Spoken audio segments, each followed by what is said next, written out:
അന്താരാഷ്ട്ര ബഹിരാകാശ നിലയം ഇന്ന് തെക്കു പടിഞ്ഞാറൻ ആകാശത്ത് ദൃശ്യമാകും.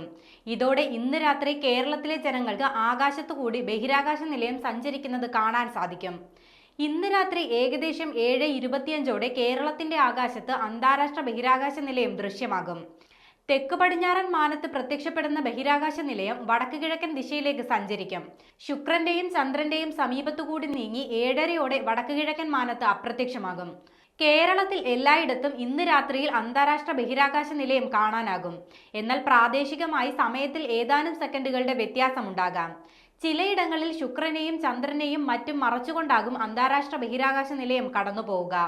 357 അടി നീളവും 240 അടി വീതിയും 89 അടി ഉയരവുമുള്ള ഈ പടുകൂറ്റൻ ആകാശക്കപ്പൽ ഭൂമിയിൽ നിന്ന് ഏതാണ്ട് 400 കിലോമീറ്റർ ഉയരത്തിൽ മണിക്കൂറിൽ ഏതാണ്ട് 27,000 കിലോമീറ്റർ വേഗത്തിലാണ് കുതിക്കുന്നത്.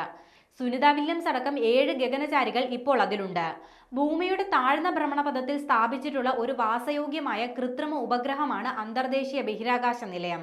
അമേരിക്ക, റഷ്യ, ജപ്പാൻ, കാനഡ തുടങ്ങിയ രാജ്യങ്ങളിലെയും പിന്നെ 11 യൂറോപ്യൻ രാജ്യങ്ങളിലെയും ബഹിരാകാശ സംഘടനകളുടെ സംയുക്തമായ പദ്ധതിയാണ് അന്താരാഷ്ട്ര ബഹിരാകാശ നിലയം. അമേരിക്കയുടെ നാസയാണ് ഈ പദ്ധതിക്ക് നേതൃത്വം കൊടുക്കുന്നത്. 1998 വിക്ഷേപിച്ച നിലയത്തിൽ 2000 മുതൽ സ്ഥിരമായി മനുഷ്യ സാന്നിധ്യമുണ്ട്.